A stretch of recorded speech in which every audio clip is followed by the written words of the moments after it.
بسم اللہ الرحمن الرحیم۔ قسط نمبر 799، اجتماعیت کی اہمیت اور اس کی حفاظت کی ضرورت۔ ہم ملت ابراہیمی ہیں۔ دعوتی کام اور اس کا اسلوب۔ الحمدللہ الحمدللہ وحدہ والصلاة والسلام علی من لا نبی بعدہ، اما بعد۔ مرکزیت کی اہمیت۔ اسلامی تاریخ اور سیرت ہمیں یہ بتاتی ہے کہ خلفائے راشدین کے زمانے میں ہمیشہ عالمی مرکز ایک ہی رہا، عالمی امیر ایک ہی رہا اور عالمی مشورہ بھی ایک ہی رہا۔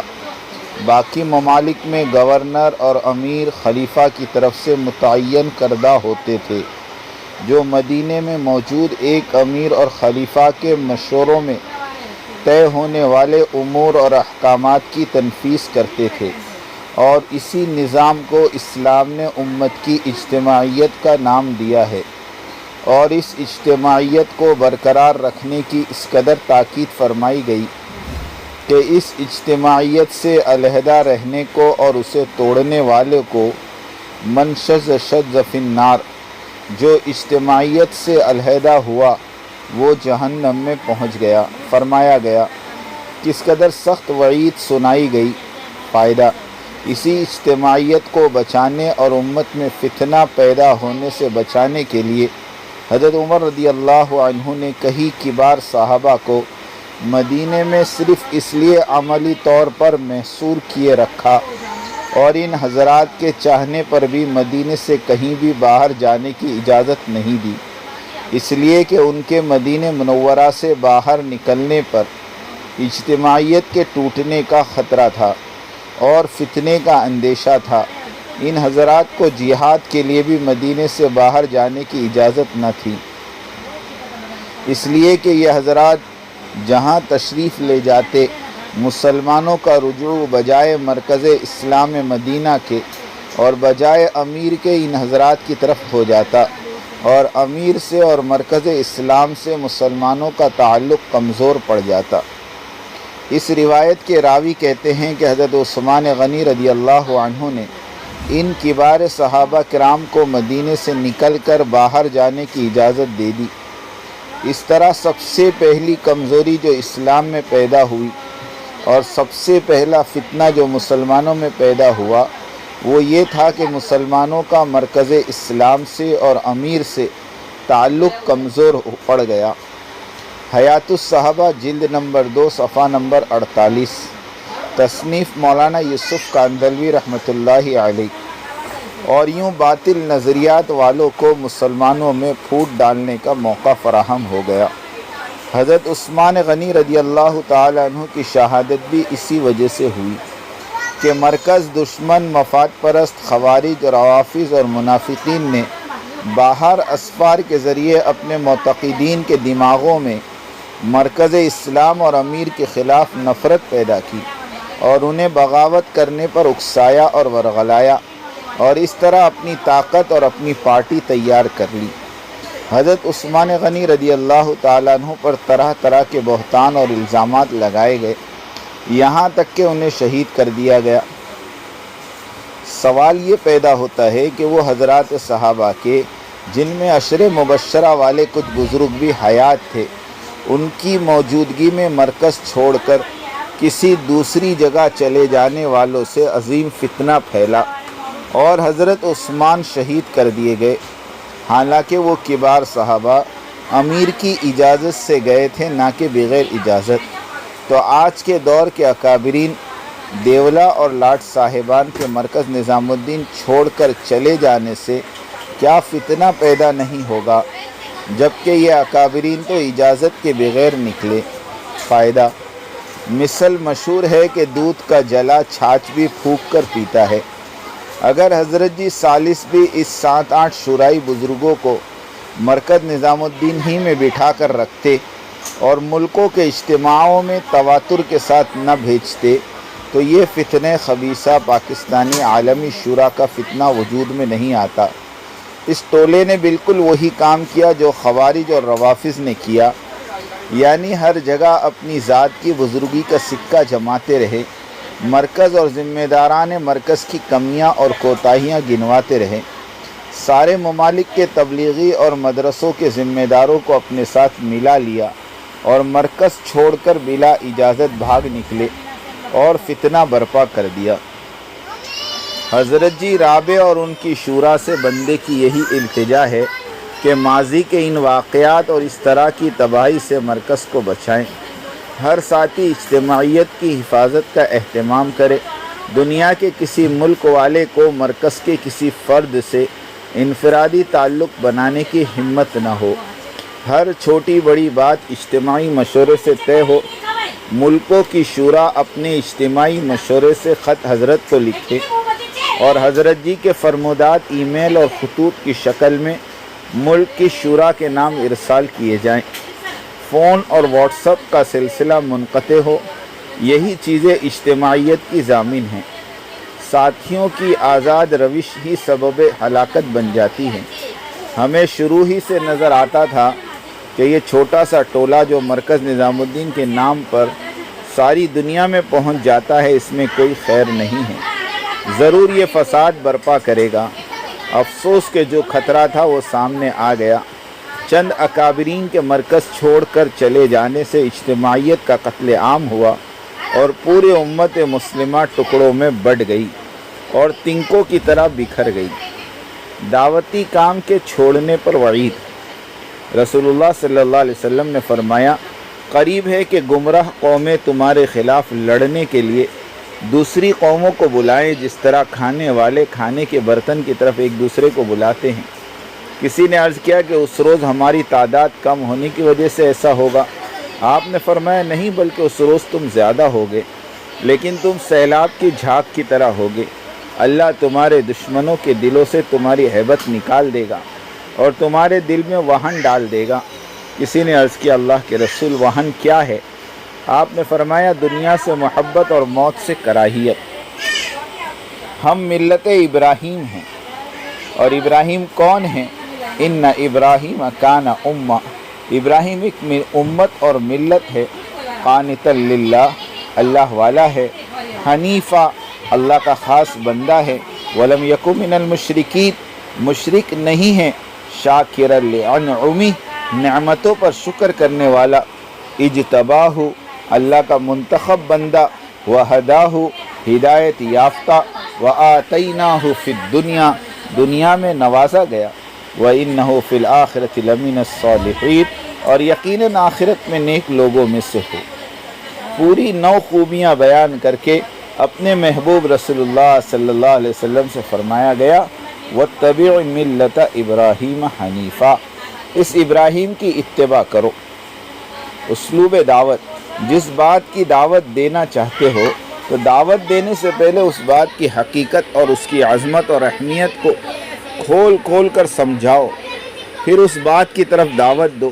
اللہ تعالیٰ اگر چاہتے تو صرف حکم فرما دیتے اے محمد تم ابراہیم کی اتباع کرو، مگر اللہ تعالیٰ نے اسلوب دعوت سکھلائے اور رب کریم ہوتے ہوئے بھی اپنے بندے ابراہیم کی عظمت اور فضیلت کو تفصیلاً بیان کیا اور حضرت ابراہیم علیہ السلام کی 9 خوبیاں گنوائی۔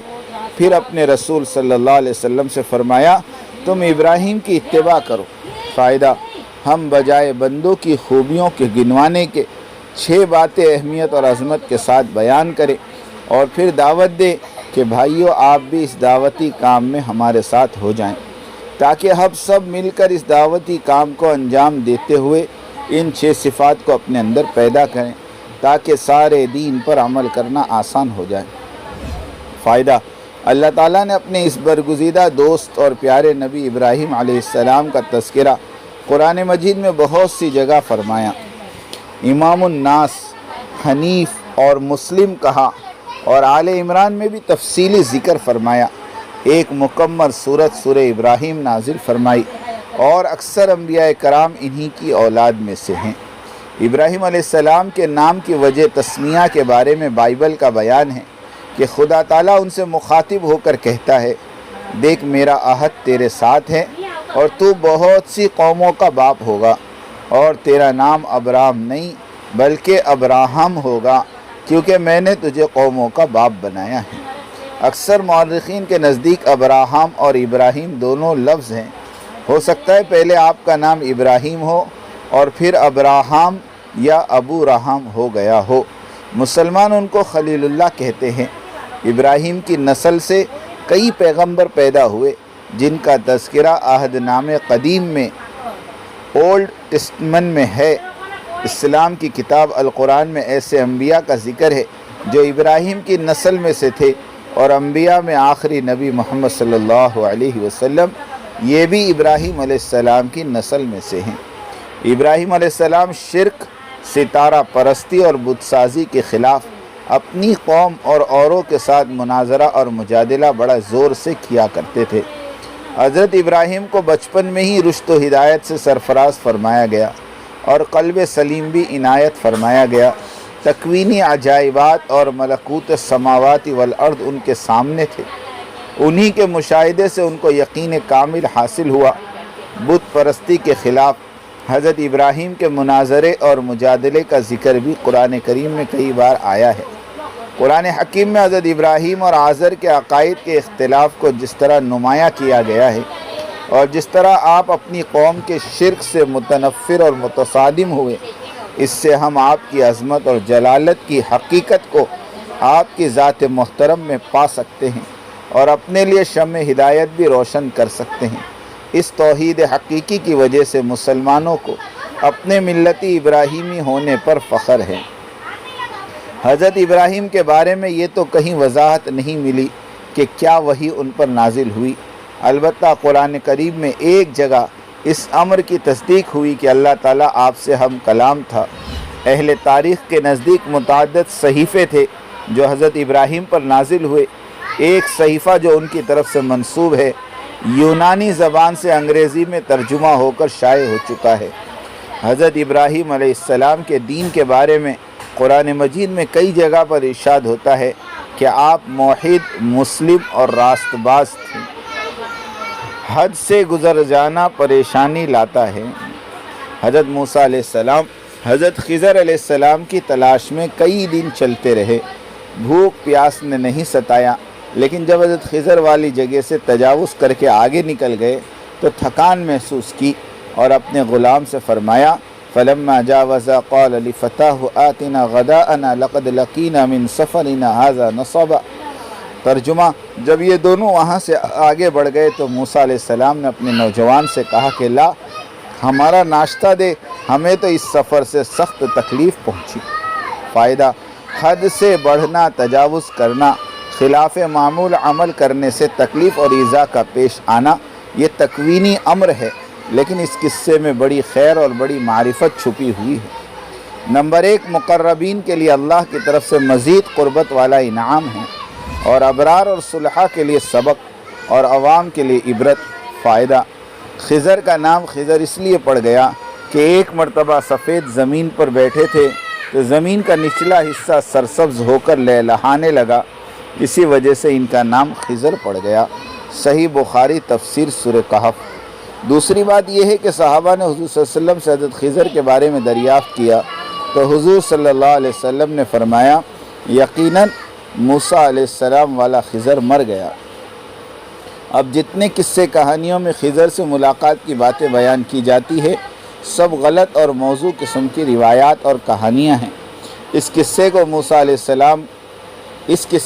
علیہ السلام کو بیان کرتے ہوئے فضل کریم بھائی رحمۃ اللہ علیہ فرماتے تھے کہ دین اور دعوت دین میں اصول سے چلتے رہیں تو ہر موڑ پر اللہ کی مدد ہی مدد ہے، اور اگر اصول سے تھوڑا سا بھی ہٹے اور تجاوز کیا تو پھر تکلیف ہی تکلیف ہے، مشقت ہی مشقت ہے۔ تبلیغ والوں کی پریشانی کا سبب آج دعوت اور اہل دعوت سخت امتحان میں مبتلا محض اس لیے کہ ہم نے انبیاء اور صحابہ والی اصولی دعوت کے ساتھ ساتھ فروعی دعوت یعنی فروعیات کی بھی دعوت دینے میں لگ گئے، جو ہمارا کام ہرگز نہیں تھا، جس کی پاداش میں ہم فتنوں میں مبتلا کر دیے گئے۔ ہر ساتھی خوب توبہ کرے اور اپنی اصلی دعوت پر لوٹ آئے۔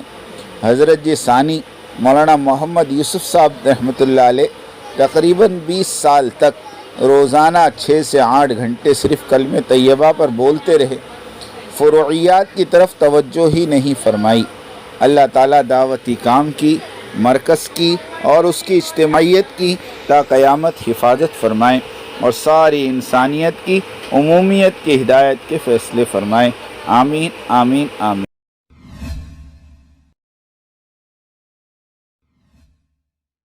بات کو سمجھنے کے لیے سب سے پہلے آدمی اپنے ذہن کو اور اپنے برتن کو اعتراض اور تردد اور اشکال سے خالی کرے، اس لیے کہ اگر کسی بات کو بھی مفہوم مخالف اور کسی بات کو بھی کسی دوسرے عمل کی تردید یا اس کی تنقیص یا اس کی افادیت کو کم سمجھنے کے سوء ظن کے ساتھ سنا گیا، نفع کی باتوں سے نقصان ہونا یقینی ہے۔ اس لیے سب سے پہلے ہم اس کی نیت کریں، پوری بات سنیں گے، آگے پوری بات نقل کریں گے۔ آدھی سننا یہ بھی دین و دعوت کے لیے ناقص، اور آدھی بات کا نقل کرنا یہ تو بڑے فساد کا ذریعہ ہے، اس لیے بہت توجہ کے ساتھ بات سننی ہے۔